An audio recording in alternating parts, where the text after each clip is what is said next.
YouTube channel पर मैं आपका स्वागत करती हूँ। मैं शारदा थानवी आज अपनी इस वीडियो में बता रही हूँ, इस साल बोर्ड परीक्षा में आरबीएससी ने कुछ चेंजेस किए हैं। उसके अनुसार मैचअप्स, जो पॉलिटिकल साइंस में, राजनीति विज्ञान में एक क्वेश्चन आएगा 5 नंबर का, जो होगा शायद मैचअप से संबंधित, संभावना है इस क्वेश्चन के आने की। तो इस वीडियो में मैं आपको आपकी जो बुक है उससे संबंधित सारे के सारे मैचअप्स बताऊंगी। 7 क्वेश्चन है अपने मेरे इस वीडियो में। आपको इस वीडियो को पूरा देखना है और अच्छी तरीके से अध्ययन करना है कि कौन सा मैचअप, कौन सा कथन किससे संबंधित है और कहाँ मैच करना है ये। तो हम देखिए, मैं पहले क्वेश्चन पे चल रही हूँ। भारत में 1950 में योजना आयोग के गठन से पूर्व किए विभिन्न लोगों द्वारा जो प्रयास किए गए थे उनको 1950 में योजना आयोग के गठन से पूर्व। देखिए, एम विश्वेश्वरैया, इनकी जो एक बुक लिखी है इन्होंने, प्लान्ड इकोनॉमी फॉर इंडिया, ये बुक इनके द्वारा लिखी गई है, एम विश्वेश्वरैया। श्री मन्नारायण, ये थे गांधीवादी योजना से संबंधित। एम.एन. रॉय, जन योजना से संबंधित। जयप्रकाश नारायण, सर्वोदय योजना से संबंधित। और 1944 ईस्वी की योजना, इसमें आता है बम्बई योजना का नाम। तो मैंने आपको बिल्कुल एक्यूरेट ऑप्शंस दिए हैं। ये ऑप्शंस जो आपके पास में दाईं तरफ है, ये ऑप्शन बेटा इधर उधर हो सकते हैं, मतलब ऊपर नीचे हो सकते हैं, और इनको आपको सुमेलित करना है कि कौन सा ऑप्शन किसके साथ में बैठ रहा है। तो आपको बिल्कुल ये याद इसी तरीके से कर रहे हैं कि एम विश्वेश्वरैया किससे संबंधित है, प्लान्ड इकोनॉमी फॉर इंडिया से। श्री मन्नारायण किससे संबंधित है, गांधीवादी योजना से। एम.एन. रॉय से संबंधित योजना, जन योजना। जयप्रकाश नारायण से संबंधित योजना, सर्वोदय योजना।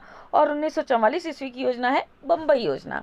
अब हम अगले क्वेश्चन की तरफ चलते हैं। देखिए, ग्रीन हाउस गैस के मुख्य कारक और उनसे उत्सर्जित गैस की मात्रा को प्रतिशत में दर्शाया।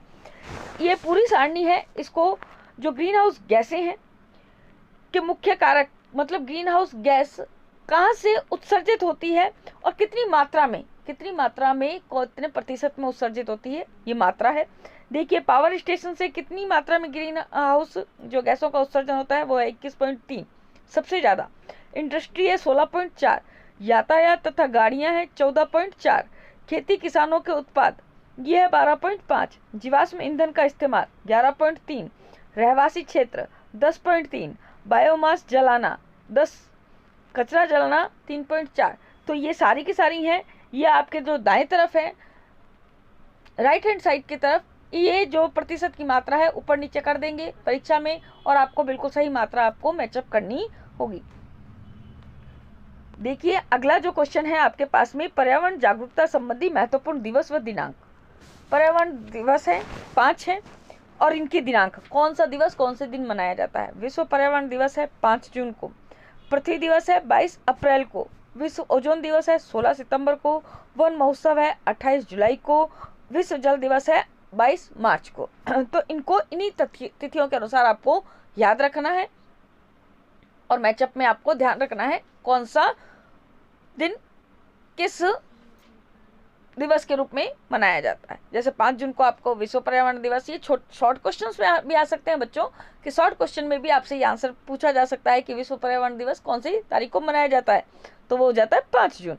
तो इस प्रकार से ये क्वेश्चन इस तरीके से करना है। अगला क्वेश्चन देखिए आपके पास में, विभिन्न देशों के संविधान व उनके अनुच्छेद। हम चौथे क्वेश्चन की तरफ चल रहे हैं बच्चों। विभिन्न देशों के संविधान व उनके अनुच्छेद। विश्व के बहुत से देश हैं, 5 देश दे रखे हैं। देखो आपके पास में संयुक्त राज्य अमेरिका, इसमें कितने अनुच्छेद हैं, 7 अनुच्छेद। पूरा संविधान है इसका, इसमें केवल 7 अनुच्छेद है। कनाडा के संविधान में है 147 अनुच्छेद। ऑस्ट्रेलिया के संविधान में है 128 अनुच्छेद। दक्षिण अफ्रीका के संविधान में है 153 अनुच्छेद। भारत के संविधान में है 395 अनुच्छेद। तो इस प्रकार से 5 प्रमुख देश और उनके अनुच्छेद।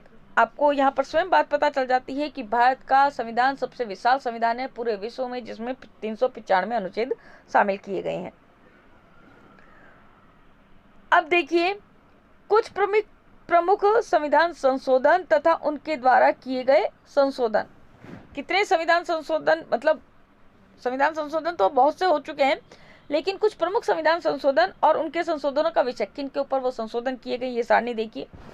42वां संविधान संशोधन किया गया, मूल कर्तव्य निर्धारित किए गए। 42वें संविधान संशोधन में मूल कर्तव्यों का निर्धारण किया गया। 44वां संविधान संशोधन संबंधित है संपत्ति के अधिकार को मौलिक अधिकारों की सूची से हटा दिया गया। तो संपत्ति के अधिकार को मौलिक अधिकारों की सूची से हटाया गया कौन से संविधान में? 44वें संविधान संशोधन में। 61वां संविधान है मताधिकार की आयु 21 वर्ष से घटा करके 18 वर्ष की गई। मताधिकार की आयु कर दी गई 21 वर्ष से घटा करके 18 वर्ष। 86वां संशोधन है 11वां मूल कर्तव्य जोड़ा गया। 11वां मूल कर्तव्य जोड़ा गया जिसके अंदर शिक्षा का कर्तव्य है कि अभिभावकों को अपने 14 साल तक के बच्चों को 8वीं तक की शिक्षा दिलाना अनिवार्य होगा। ये 86वां संशोधन है। फिर आता है 101वां संविधान संशोधन वस्तु एवं सेवा कर से संबंधित है, जीएसटी से संबंधित है जो ये आपका संविधान संशोधन 101 संविधान संशोधन। अगला देखिए, अगला जो क्वेश्चन है वो है भारतीय संविधान के महत्वपूर्ण अध्याय और उनसे संबंधित अनुच्छेद। मूल अधिकारों से संबंधित जो अनुच्छेद हैं वो बच्चों हैं 12 से 35 में। नीति निर्देशक तत्व हैं अनुच्छेद 36 से 51 में। उच्चतम न्यायालय से संबंधित जो अनुच्छेद हैं वो आते हैं आपके पास में 124 से 147 यानी कि 147। संसद के संबंधित जो उपबंध आते हैं वो आते हैं अनुच्छेद 79 से 122 122। आपातकालीन उपबंध आते हैं अनुच्छेद 352 से 360, अनुच्छेद 352, 356 और 360। ये तीनों ही आपातकालीन उपबंध हैं। अब देखिए अगला, भारतीय संविधान से संबंधित निम्न विषयों को सुमेलित करो। भारतीय संविधान से संबंधित जो विषय हैं वो देखिए, संविधान का भाग 3 किससे संबंधित है? मौलिक अधिकार से। संविधान का भाग 4 राज्य के नीति निर्देशक तत्वों से संबंधित है।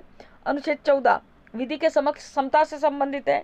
अनुच्छेद 17 अस्पृश्यता का अंत किया गया अनुच्छेद 17 के अंतर्गत। संविधान का भाग 18 ये संबंधित है आपातकालीन उपबंध से। तो बच्चों, मैंने अपनी तरफ से पूरा प्रयास किया है अपने इस वीडियो में आपको एक बहुत इंपॉर्टेंट क्वेश्चन की जानकारी देने का। अगर आपको मेरा वीडियो पसंद आए तो प्लीज़ लाइक, कमेंट और शेयर करना बिल्कुल भी ना भूलें। चैनल को भी सब्सक्राइब करना ना भूलें, जिसके लिए आपको स्क्रीन पर दिए गए बेल आइकन को दबाना है। आज के लिए धन्यवाद। नमस्कार।